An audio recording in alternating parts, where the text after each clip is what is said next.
ओम अज्ञानतिमिरन्धस्य ज्ञानञ्जनशलाखया चक्षुरुन्मीलितं येन तस्मै श्रीगुरुवे नमः।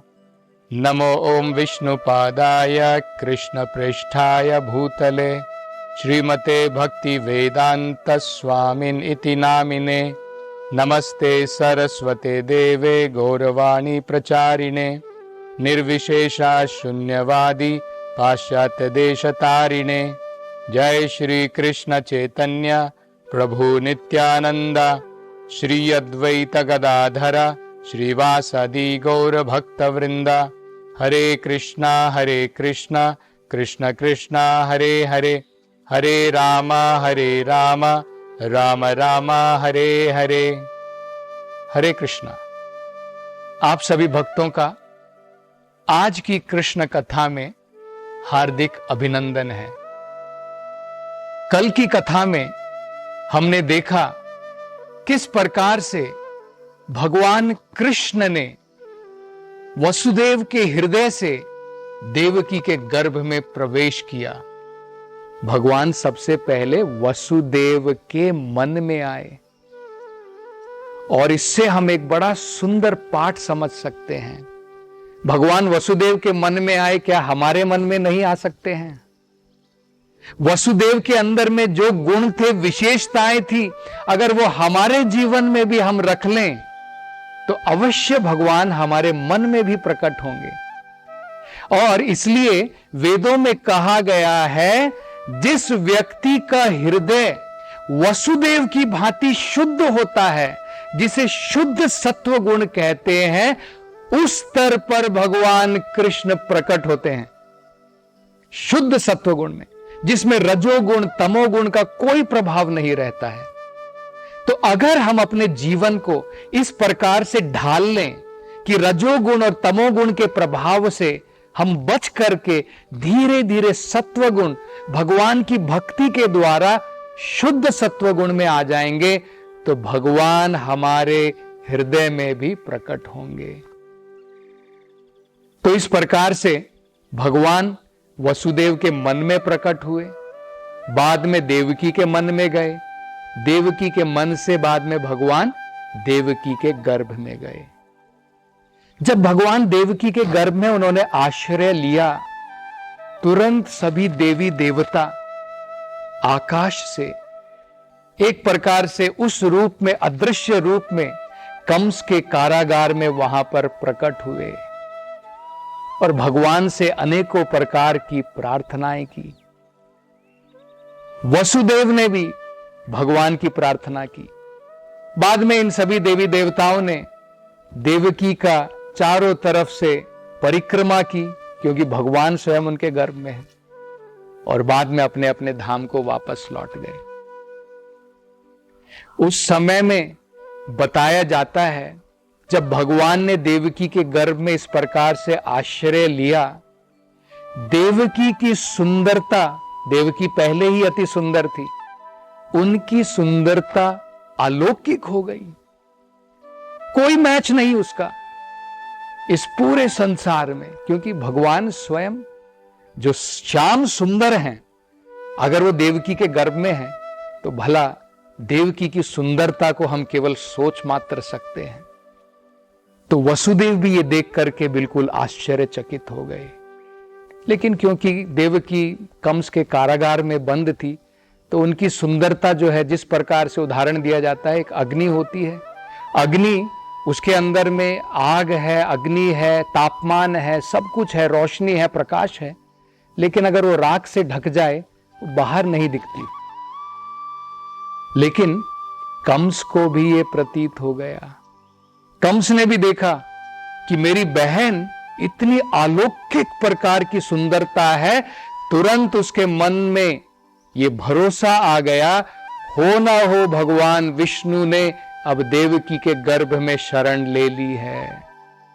पहले उसने सोचा, क्यों ना अभी तुरंत जाकर के देवकी का वध कर दूं बच्चे के साथ में।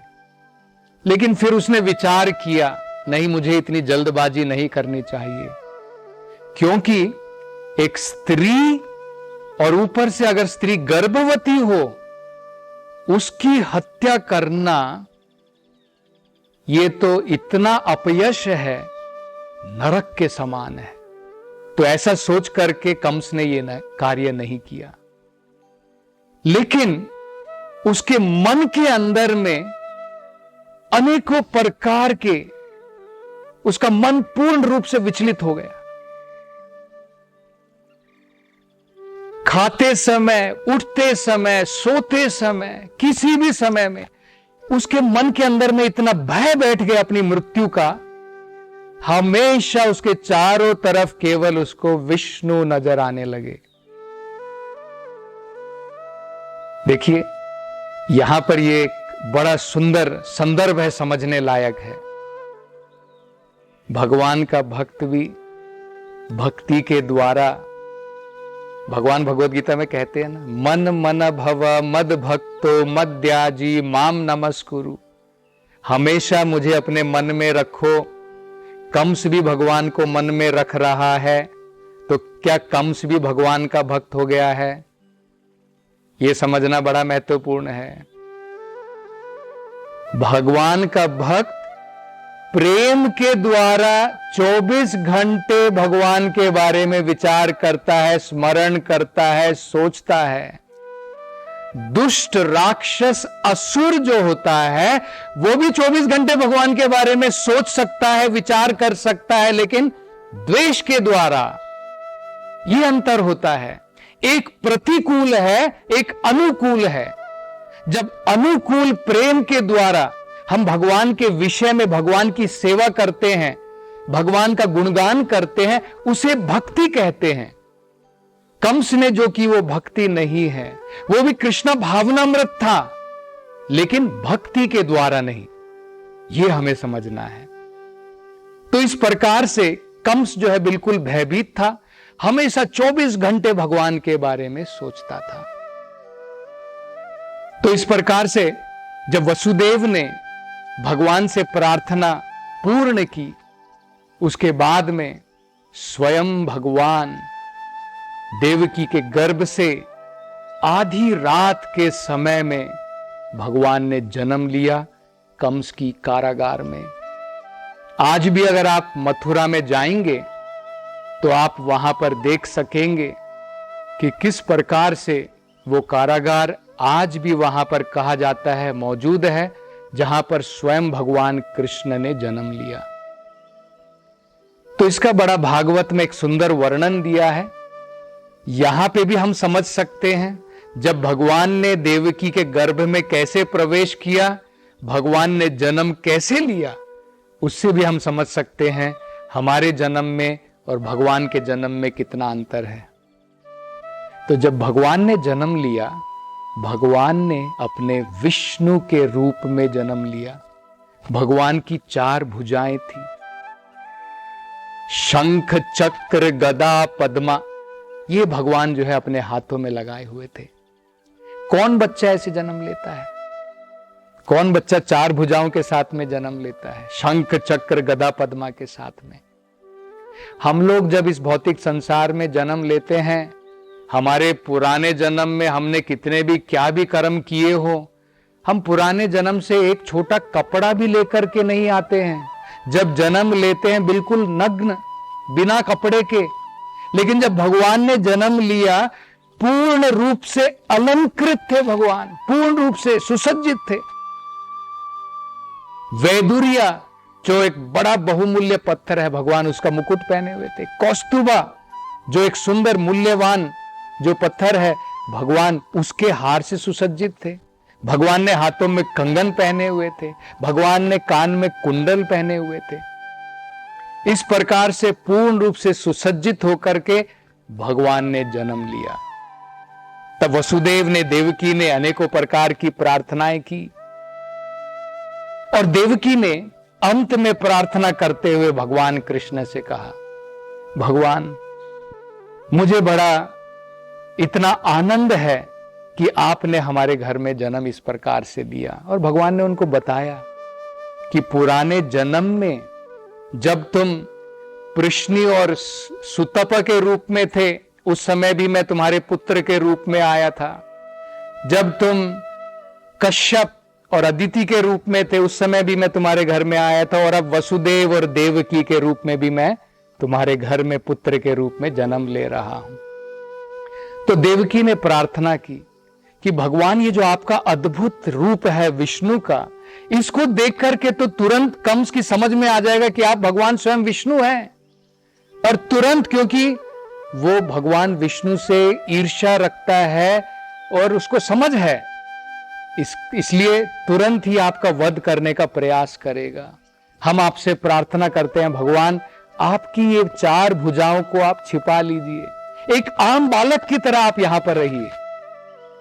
तो देवकी और वसुदेव की प्रार्थना सुनने के पश्चात भगवान ने वसुदेव को आदेश दिया।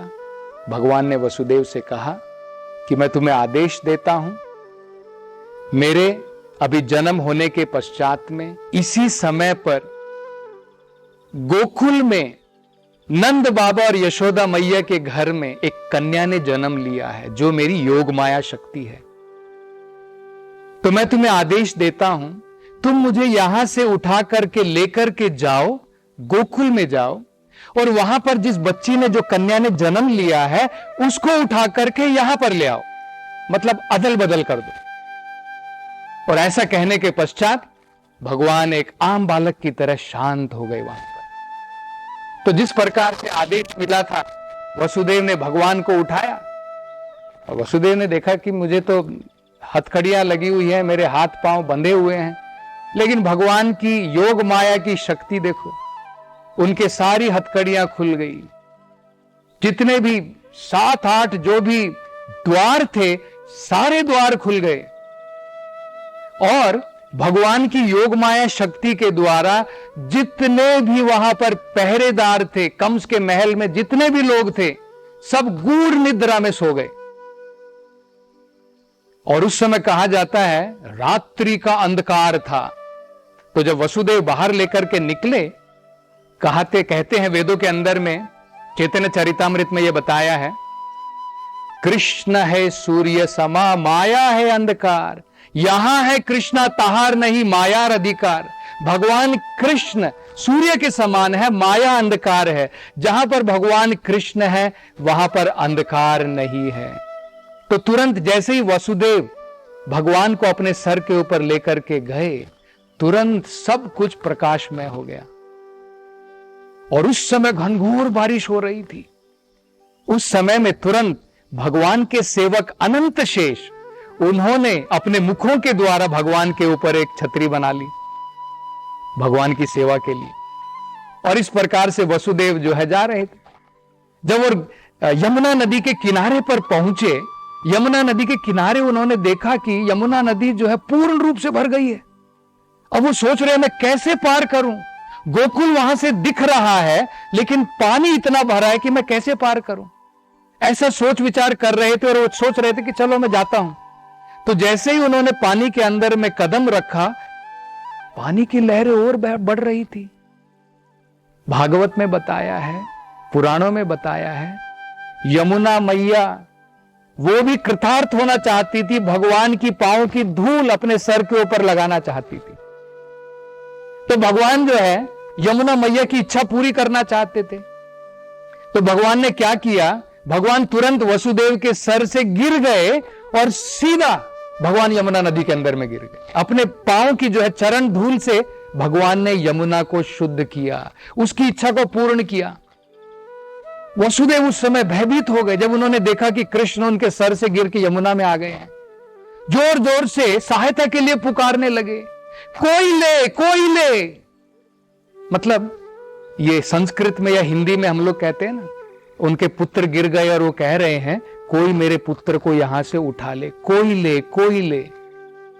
उस समय से वो घाट जहां से मथुरा से वसुदेव भगवान कृष्ण को गोकुल ले जाना चाहते थे, आज भी वो घाट के आप दर्शन वहां पर कर सकते हैं। अगर आपको कभी समय मिले जरूर जाइए। उस घाट का नाम है कोयले घाट, उसी नाम से वो प्रसिद्ध हो गया है। और बाद में भगवान के चरण छूने के बाद में यमुना नदी ने वेदों में बताया है, भागवत में कहा है, उसी प्रकार से भगवान को रास्ता दे दिया जिस प्रकार से जब राम भगवान समुद्र पार करके लंका जाना चाहते थे, जिस प्रकार से समुद्र ने रास्ता दिया, इसी प्रकार से भगवान कृष्ण को, वसुदेव को रास्ता दे दिया। तो इस प्रकार से भगवान वसुदेव जो है भगवान को लेकर के वहां पर गोकुल में पहुंचे। नंद बाबा के घर में भगवान की योग माया शक्ति के द्वारा सब सुसुप्त थे, निद्रा में थे। यहां तक कि बताया जाता, भागवत में कहा है, एक जो यशोदा माई है, उनको जो पुत्री हुई या पुत्र हुआ उसको भी ज्ञान नहीं था, वो योग माया की शक्ति के द्वारा, और बिल्कुल थक करके जो है यशोदा माई सो गई है। तो नंद बाबा वहां पर गए, अपने पुत्र को वहां पर रखा और पुत्री को उठा करके वापस चल दिए। वापस आने के पश्चात में जब वो कारागार में आए, दोबारा भगवान की योग माया शक्ति के द्वारा सब ऐसा हो गया मानो बिल्कुल पहले जैसा।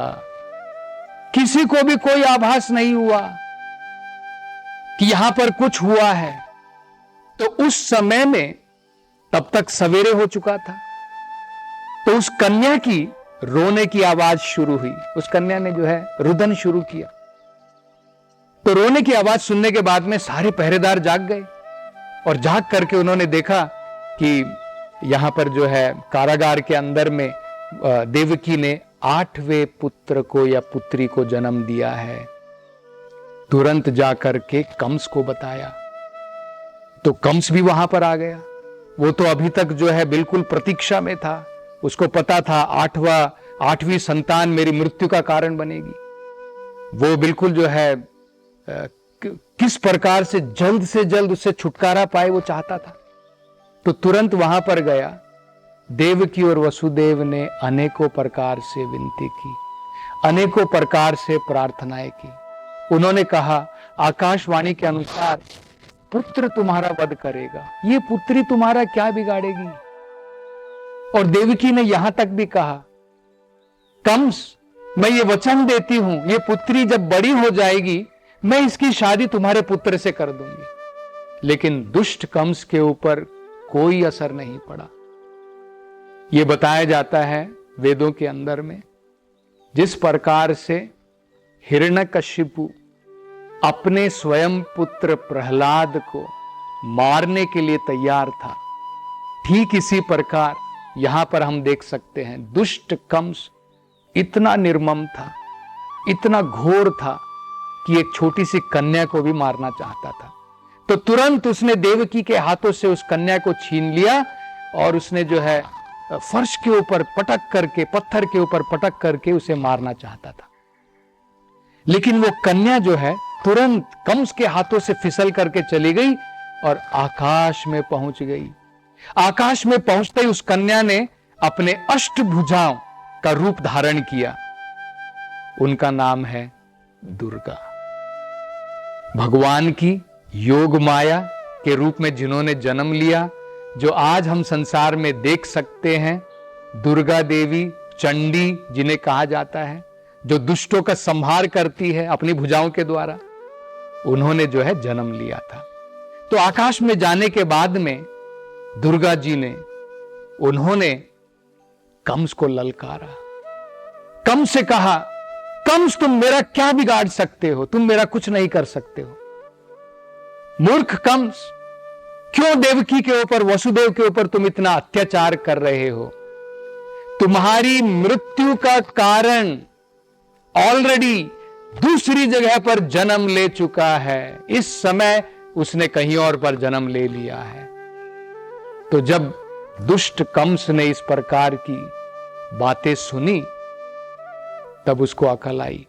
उसने देवकी और वसुदेव से तुरंत उनके पांव पड़ गया, उनसे माफी मांगी और तुरंत जो है उनको कहा कि तुम अपने अपने घर वापस जा सकते हो।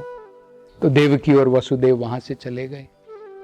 अगले दिन कंस जब सवेरे सो करके उठा, उसने अपने सभी सलाहकारों को वहां पर बुलाया और सभी सलाहकारों से अपनी रात की इस वृतांत को, इस बात को उसने बताया कि किस प्रकार से एक देवकी के 8वें संतान जो है एक कन्या के रूप में उसने जन्म लिया और किस प्रकार से उसने मारने का प्रयास किया, लेकिन उसके बाद भी उसकी हत्या नहीं हो पाई। तो सारे के सारे असुर जो उसके सलाहकार थे, सब असुर थे। तो सबने कहा कि ठीक है, अगर उसने ये कहा है कि तुम्हारे मृत्यु का कारण ऑलरेडी कहीं पर जन्म ले चुका है, तो हमें एक काम करना चाहिए।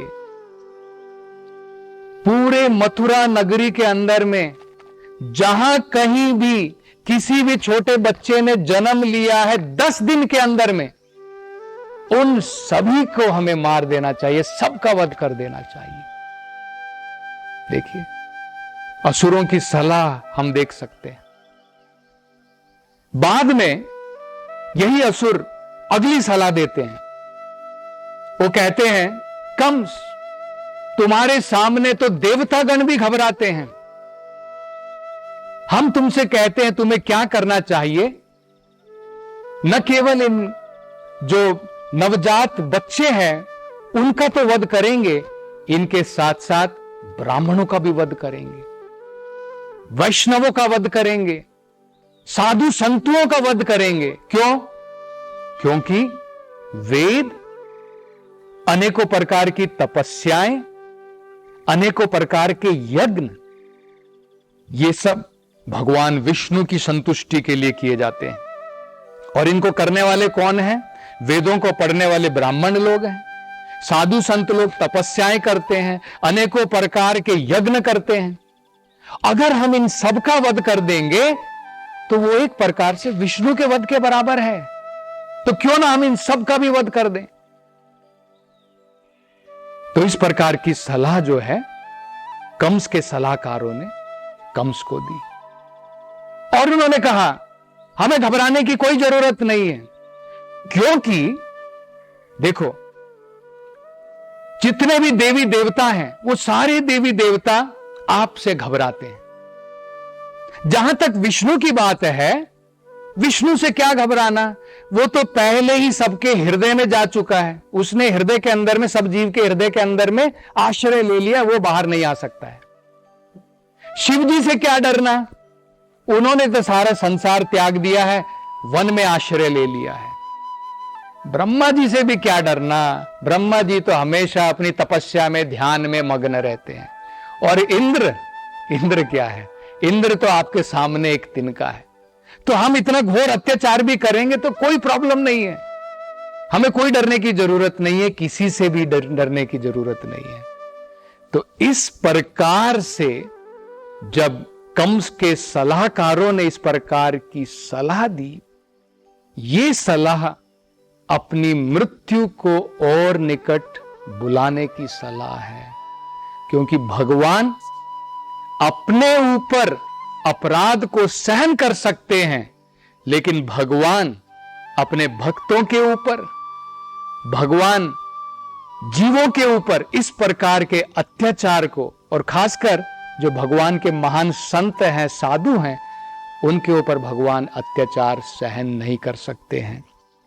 कहा जाता है हमारे जीवन में जितने भी आशीर्वाद मिले हैं, अगर हम वैष्णवों के प्रति, ब्राह्मणों के प्रति, गाय के प्रति इस प्रकार के अपराध करते हैं, हमारी आयु भी कम हो जाती है, हमारा यश भी कम हो जाता है, हमारे शरीर की सुंदरता चली जाती है, हमारा धन दौलत कम हो जाता है और हमारे आगे जाने की प्रगति भी रुक जाती है। तो कंस ने इस प्रकार के सलाहकारों की बात, असुरों की बात का असर पड़ा और उसने तुरंत आदेश दे दिया कि जितने भी नवजात शिशु हैं उन सबका वध किया जाए, ब्राह्मणों को सताया जाए, वैष्णवों का वध किया जाए, गाय की भी हत्या की जाए, क्योंकि उसके द्वारा जो दूध निकलता है, उससे जो मक्खन निकलता है, उसे भी यज्ञ में उसका प्रयोग होता है, इसलिए उसको भी मारा जाए। तो इस प्रकार से कंस जो है, उस दुष्ट ने अपनी मृत्यु धीरे धीरे नजदीक बुला ली। वसुदेव कृष्ण भगवान को लेकर के उन्होंने यमुना नदी पार की और पार करने के उपरांत सीधे वे गोकुल पहुंचे। भगवान की योग माया की शक्ति के द्वारा गोकुल में भी सभी व्रजवासी घोर निद्रा में थे। नंद महाराज, यशोदा मैया सब गूढ़ निद्रा में सो रहे थे। रात के समय में जब माता यशोदा ने एक संतान को जन्म दिया था, थकने के पश्चात उनको यह ज्ञात नहीं हुआ कि उनको पुत्र ने जन्म दिया है या उन्होंने पुत्री को जन्म दिया है। यह भगवान की योग माया शक्ति के द्वारा ऐसा हुआ। तत्पश्चात वसुदेव ने तुरंत कृष्ण भगवान को यशोदा माई के पास में वहां पर सुला दिया और वहां से उनकी पुत्री को लेकर के सीधा वापस मथुरा पहुंच गए। और दोबारा कारागार में पहुंचने के पश्चात फिर भगवान की योग माया शक्ति के द्वारा सारे के सारे द्वार दोबारा बंद हो गए। वसुदेव को दोबारा हथकड़ी लग गई और वहां पर जितने भी पहरेदार थे जो सो रहे थे, उनको कोई ज्ञात नहीं हुआ कि यहां पर कुछ भी हुआ हो। सवेरे होने के पश्चात पहरेदारों ने जब उस कन्या की रुदन की आवाज सुनी तो तुरंत वे जेल की तरफ गए, उस कारागार की तरफ गए। वहां पर पहुंचने के पश्चात उन्हें ज्ञात हुआ कि देवकी ने एक पुत्री को जन्म दिया है। तुरंत उन्होंने यह खबर कंस को पहुंचाई। कंस प्रतीक्षा में था, कब यह 8वां पुत्र आएगा, कब मैं उसका वध करूंगा। कंस वहां पर तुरंत आया और देवकी और वसुदेव से उस पुत्री को छीना। देवकी और वसुदेव ने अनेकों प्रयत्न किए, कंस से निवेदन किया कि ये तो एक कन्या मात्र है, ये तुम्हारा क्या बिगाड़ेगी। वसुदेव ने तो यहां तक कहा कि बड़े होने के पश्चात मैं इस पुत्री का विवाह तुम्हारे पुत्र से कर दूंगा। लेकिन दुष्ट कंस बिल्कुल नहीं माना। तुरंत उसने उस कन्या को छीना और पत्थर के ऊपर मार करके उसकी हत्या करना चाहता था। लेकिन वो कन्या कंस के हाथ से फिसल गई और सीधा आसमान की तरफ पहुंची। वहां पर जाकर के उस कन्या ने अपनी अष्टभुजाओं का रूप धरा और वे थी दुर्गा माता। वहां से उन्होंने कंस को ललकारा और कहा, मूर्ख कंस, क्यों तुम देवकी के ऊपर, वसुदेव के ऊपर इतना अत्याचार कर रहे हो? तुम मेरा कुछ नहीं बिगाड़ सकते हो। तुम्हारी मृत्यु का कारण देवकी का 8वां पुत्र कहीं और पर जन्म ले चुका है। ऐसा कहने के पश्चात दुर्गा अंतर्ध्यान हो गई। कंस ने जब यह सुना तो तुरंत वसुदेव और देवकी के चरणों पर पड़ गया, माफी मांगी और बाद में उनको जेल से छोड़ दिया। आगे हम ये देखेंगे अगली कथा में कि क्या कंस, उसका मन पिघल गया, क्या उसका मन बदल गया, आगे कंस क्या करेगा, शेष हम अगली कथा में देखेंगे। हरे कृष्णा। हरे कृष्ण मूवमेंट के संस्थापक आचार्य श्रील प्रभुपाद की हार्दिक इच्छा थी कि भगवान श्री कृष्ण और श्रीधाम वृंदावन की महिमा का पूरे विश्व में प्रचार हो। हमारी आगामी मंदिर सह सांस्कृतिक परियोजना वृंदावन चंद्रोदय मंदिर श्रील प्रभुपाद के इसी उद्देश्य को समर्पित है। परियोजना के मध्य में भगवान श्री कृष्ण का एक भव्य मंदिर होगा, जिसमें हरी वनस्पतियों से आच्छादित सुंदर बगीचे, स्वच्छ जल की झीलें और छोटे छोटे पहाड़ियों से गिरते हुए झरने होंगे, जो मंदिर परिसर को अत्यंत ही सुशोभित करेंगे। यह परियोजना वृंदावन को विश्व मानचित्र पर एक अनुपम छवि प्रदान करेगी। हम आपसे अनुरोध करते हैं कि इस भव्य मंदिर के निर्माण में हमारा सहयोग करें। आपकी वृंदावन धाम की सेवा से श्री श्री राधा कृष्ण अत्यंत प्रसन्न होंगे। कृपया वृंदावन चंद्रोदय मंदिर निर्माण अभियान में जुड़े। अधिक जानकारी के लिए संपर्क करें 8585850033 77259 77260। इस जन्माष्टमी के शुभ अवसर पर श्रीधाम वृंदावन में निर्माणाधीन विश्व के सबसे ऊंचे मंदिर श्री वृंदावन चंद्रोदय मंदिर में ठाकुर जी को माखन मिश्री सेवा का अनूठा अवसर उपलब्ध है। तो भगवान की यह सेवा करने चूके नहीं और कान्हा जी की कृपा रूपी मेवा प्राप्त करें। 1008 रुपए की यह सेवा करने वाले सभी श्रद्धालुओं को उनके घर मंदिर की ओर से भगवान का प्रसाद प्रेषित किया जाएगा। संपर्क करें 8585850033 77259 77260। एक भरोसे का हुनर उंगलियों को मिल गया, मिट गए वो फासले, वो वक्त भी बदल गया। रिश्ते पुराने हैं मगर मिलने के हैं ढंग नए, बदलाव के घुलने लगे अब जिंदगी में रंग नए। हम जहां हमारा बैंक वहां।